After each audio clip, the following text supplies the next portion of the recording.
In part two of why we can potentially see a housing crash in the greater Houston area, there are things going on in the economy that can definitely set off a domino effect and impact the housing market. We'll also take a look at the refinance boom that took place during the pandemic that has a lot of resemblance to the refinance boom that took place prior to the 07-08 housing crisis. Quick recap from the previous video. Interest rates have skyrocketed in 2022. Nobody was prepared for it. Average home buyer has lost about 30 to 40% of their purchasing power because of the increase in rates. We also saw that Canada has started their housing correction, and they are anticipating home values to drop by about 15% sometime in the year 2023. Majority of the United States housing market is considered overvalued, where average income can't support the average home price. And we've seen that new construction is facing an uphill battle where inventory is kind of starting to flood the market and potentially could really flood the market as the new construction's houses start being completed. That's definitely something to keep an eye out on, especially because in Houston, we are the #1 city in new construction share, and we're probably going to be one of the top cities that's going to be seeing increase in new construction inventory. My name's Dinko. I'm a licensed real estate agent and a licensed mortgage broker in the state of Texas. If you need to get a hold of me, my contact information will be down below in the description. Call or text me anytime. If you haven't watched the previous video, definitely take a look as we took a deep dive in the shifting market that we're in currently and why we potentially could see a correction in home values. I want to show what's going on currently with mortgage applications as they actually hit a 22-year low. And right now, according to the Mortgage Bankers Association, mortgage applications for home purchases dropped 7% from the previous week and are now 21% lower than a year ago. That 22-year low is also influenced a lot by the 75% decrease in refinances. And why the heck would anybody want to refinance right now if they don't have to with the way interest rates are? But the fact that mortgage applications for purchases are dropping week by week and have declined 21% from the previous year as inventory is going up, that's definitely something to keep an eye out on. Now, I said I was going to show the refinance boom. And the refinance boom and financial crisis, rising home prices, falling mortgage rates, and mortgage efficient refinancing lured masses of homeowners to refinance their homes and extract equity at the same time, increasing systemic risk in the financial system. This was actually released by the National Bureau of Economic Research after the 07-08 crisis. And we definitely saw the pandemic refinance boom of 2020 and 2021. So if we take a look here at the 2020 posted by Inman, we see that in 2020 there was $185 billion of equity pulled through cash out refinances in 2020, and in 2021 borrowers pulled out $275 billion of equity. So the question we have to ask is, what if home values do in fact drop?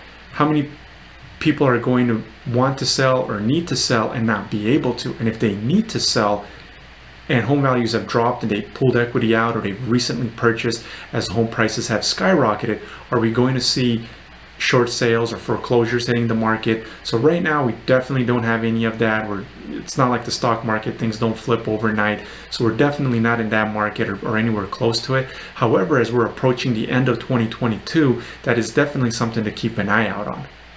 Do me a favor, hit that like button, leave a comment, help me with the YouTube algorithm if you like this video.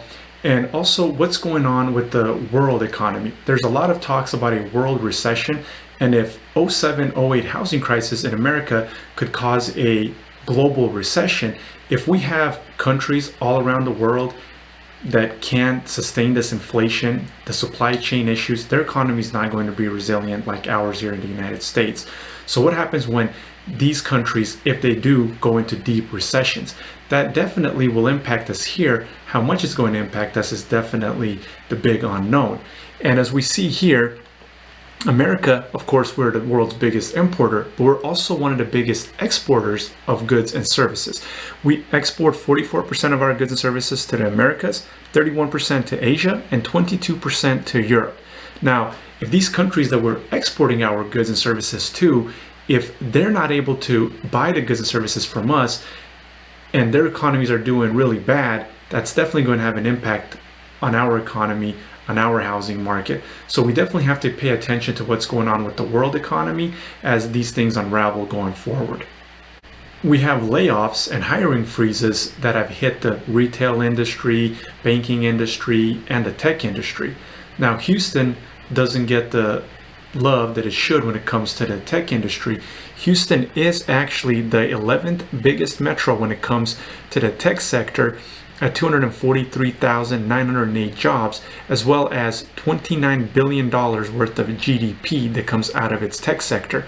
And Houston ranked second nationally for growing tech market during the COVID-19 pandemic. So what if all these people that have moved here got their tech jobs, or they have a remote job and they just moved here because they didn't like where they were living at, they wanted a more affordable place? What if they can't find the income to support their mortgage payment and their monthly expenses once they get laid off, once the hiring freezes have started? What's going to happen with the Houston housing market? So we have to pay attention to a lot of the stuff that's going on in the economy as well. And also retail. Amazon's CFO, he stated that Amazon lost $2 billion because they are now considered overstaffed. So they went from being understaffed to being overstaffed.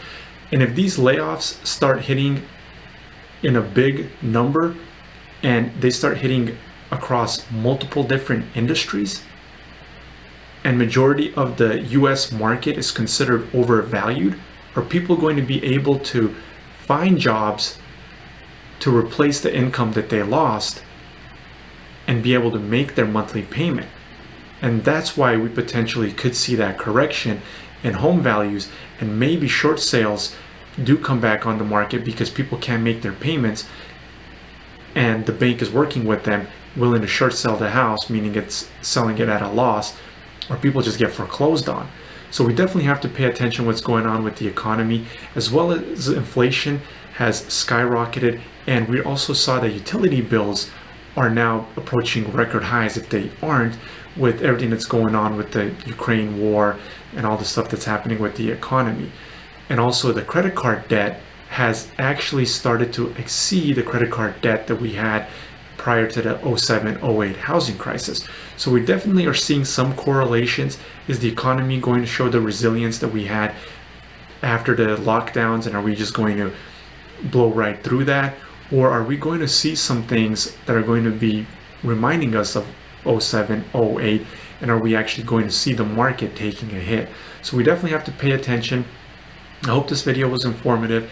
Hit the like button if you liked watching the video. Subscribe, because I will be releasing market updates monthly as we're navigating through this difficult market and all this unknown stuff that's happening. Leave me comments down below. And again, thanks for watching and have a blessed day.